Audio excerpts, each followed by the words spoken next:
Hinckley began touring her troops. Being a real captain again made her hurt in places she had forgotten existed. She hadn't thought this far ahead. She came here to slap some idiots around. Now she had offered a future to the most important people she knew. They had all been broken when the 81st Irish died. Then the war ended. They were disbanded. Nearly everyone here had woken up in a hospital bed. While the galaxy had celebrated the victory, they were being told that everyone they cared about was dead. But hey, we won. You're a hero. Now fuck off so we can party. She called them together. Today pays all, a new beginning for all of us. We are not the 81st Irish anymore. They died. We are still the Fighting Irish, an old name carried high in the blood and slaughter of history. Today it is ours. She had called Saul. The contract just needed to be signed off. Everyone got equal shares. She kept the company name. It seemed appropriate. Angry Human Killing Machine worked any way you read it. She approached a squad busy setting up a mortar in the vehicle bay. "Morning, all." One of the men turned around, his face registering who was speaking. "Morning, sir. Good to see you again. From what the sergeant told us, we expected to find you dead." "I probably am. He's just such a shit doctor that he can't tell. I'll wait for the paperwork." She nodded to the men welding the screens. "Name and heirs, everyone. I bring contracts for you. Equal shares, fuck rank. 24 hours. Nominate an heir. People are going to die here. At the very forceful suggestion of Sergeant Elysium, anyone can nominate the 81st families as beneficiary. I say fuck them and stay alive." For many of the men, this was the first time they had felt at home in years. They had been born into a war and fought throughout their youth. Then nothing. Those that had kept or built a family rejoiced in the peace. Those without walked into an unfamiliar world. When word spread that someone was trying to kill the captain, it was a call to arms they sorely missed. A mission. Hour 1. The first signs of opposition appeared. "Sir, detecting bodies in the water. Someone is on the way." Hinckley turned to her new sergeant. "Do you have a name I can pronounce?" His whiskers twitched. The closest would be Large Broken Fin. "Flipper it is. Sergeant, take your men into the water. Take point." Slightly annoyed at the nickname, Sergeant Flipper nodded. "Before I do that, I have something to show you." He led Hinckley to one of the office doors. "I call this my special events room. If I had known who was attacking, I would have used these." The door opened onto an Aladdin's cave of hardware. A full armory, neatly organized and ready to go. "Sarge, get this to the men. You're going to be rich tomorrow." Hour 3 comms from the ships lit up. They were holding a stable orbit over the target. System forces were ignoring them. "You have incoming. We see 17 troop carriers en route. Permission to fire?" "Give me a minute." "Comms, call those ships. Attention incoming vessels. Retreat or you will be fired upon. Humans, surrender or die. You are unwelcome here." Hinckley frowned. "Put me through to the flyboys." Why did everyone want to make this difficult? "Light them up. You're the only thing we have in the air. Free fire until ordered otherwise. Go to work, boys." Plasma cannon opened up on the incoming ships. Perhaps they didn't know they faced enemies in orbit. Perhaps their intel was confused by Hinckley's satellite control. The first credit bank fleet was blown out of the sky. The burning ships crashed into some very expensive buildings. Hinckley made a call. "Just who is liable for battle damage in this little shit show?" "Captain, attacking forces are liable. We are keeping track. We have already filed suit on your behalf. Keep it up." "Saul, are you on commission?" "Oh yeah, and if you win, I get to buy lunch." "Saul, make this work for me and you can buy the whole fucking restaurant. Do you understand?" "Yes, Captain." Hinckley moved from squad to squad, getting numbers, smiling and laughing with her people. She hated every minute of it. Hour 5. Beneath the quiet sea, a battle raged. Weapons were almost all hand-to-hand or area denial. There was no middle ground. If you stayed in one place too long, you got ripped up by shockwaves. Run into the battle or run away. Hinckley's few humans trained in this kind of combat were getting up close and personal with knives, spears, and finally grenades. Then Sergeant Flipper made the call and they began to fall back. They came out of the water. The Fighting Irish were waiting. Crossfire cut down anyone pursuing them as they ran to safety in the building. The enemy were too close to use direct air support against them, But these soldiers had held a city before. They may have lost their comrades, but they had never been defeated. Soon the sea went still, the enemy not willing to be seen. Hinckley lowered her rifle. "Get me the ships." "Yes, Captain, what can we do for you? You look busy." "I'd like you to boil the fucking sea for me." "Of course, chowder bombs in 10. Bon appetit." Both ships released thermal shock missiles into the bay. The missiles struck the surface, deploying a series of mines set to different depths. Then they detonated as one. A massive shockwave ran through the bay, followed by superheated water, then steam. The bay died.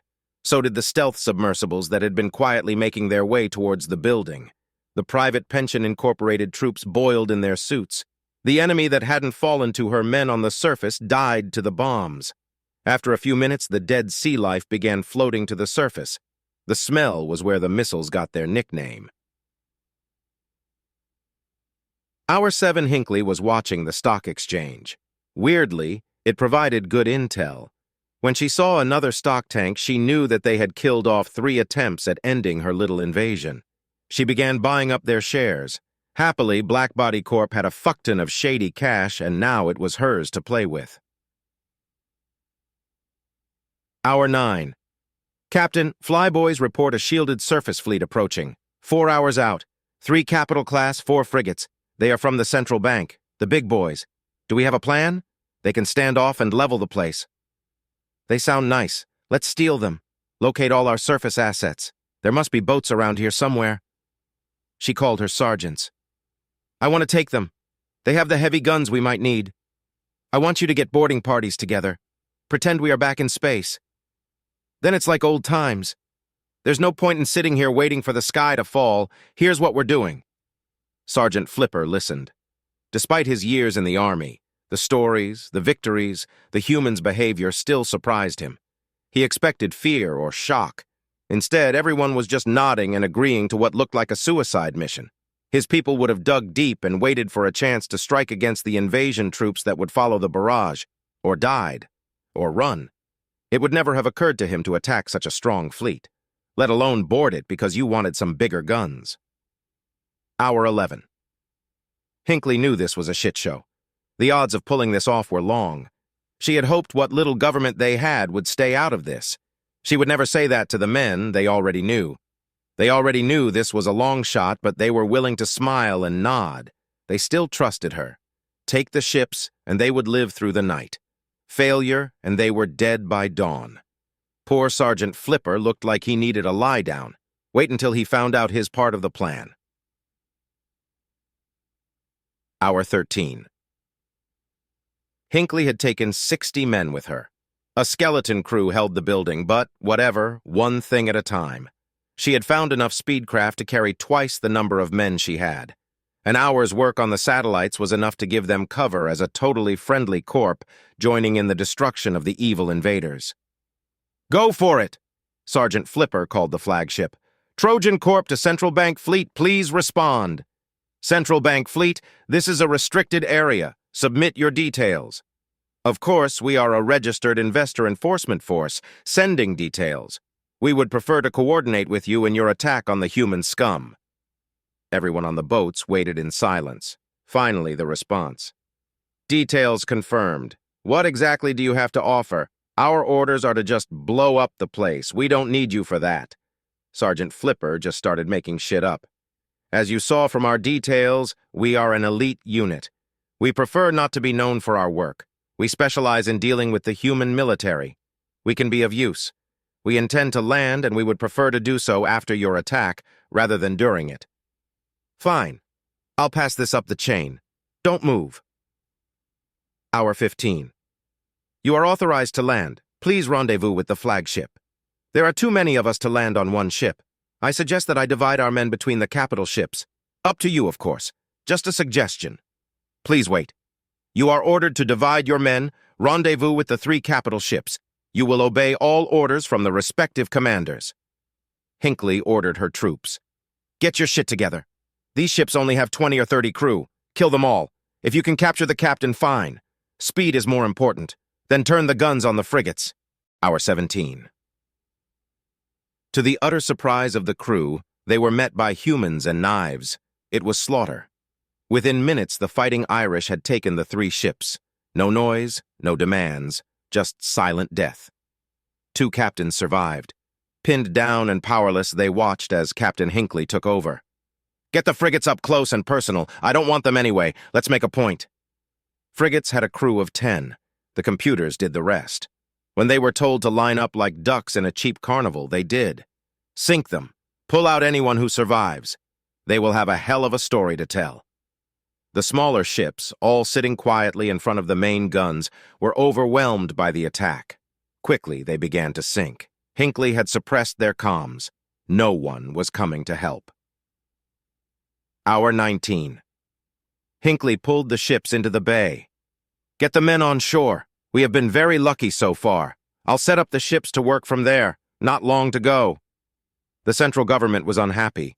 In general, the corporations looked after themselves. The problem was time. The 20 hours was sacred, otherwise the wars would never end. A call needed to be made. Hour 20. "Captain, a call. Central government. I think it is their leader. Probably." Captain Hinckley took the call. "Good morning, how can I help you?" The despot of despots said, "Welcome to our planet. I apologize for the welcome you received and the reason for your arrival. However, we need to talk. I have 15 minutes to decide if I nuke you or not." "Despot, your world has just acquired the Fighting Irish. In 10 minutes we will own land here. We will own the best security corporation in the galaxy. If you nuke us, we will die. So will you. Let us live by your laws, your rules, or fight. Your call." The despot looked at his staff, then at the galactic map. It was rare that this job brought any joy, but this was the best thing to happen to his corporate backers in years. They were assholes anyway. "Captain Hinckley, as despot of despots, I confirm your victory and welcome you to the court. I will issue a declaration to that effect to the stock market immediately. I expect you to attend your inauguration within the month." Captain Hinckley moved to her new office. Sergeant Flipper had been really impressed when she gave him and his men the ground floor, but she didn't like wet feet that much. They had won. Now what?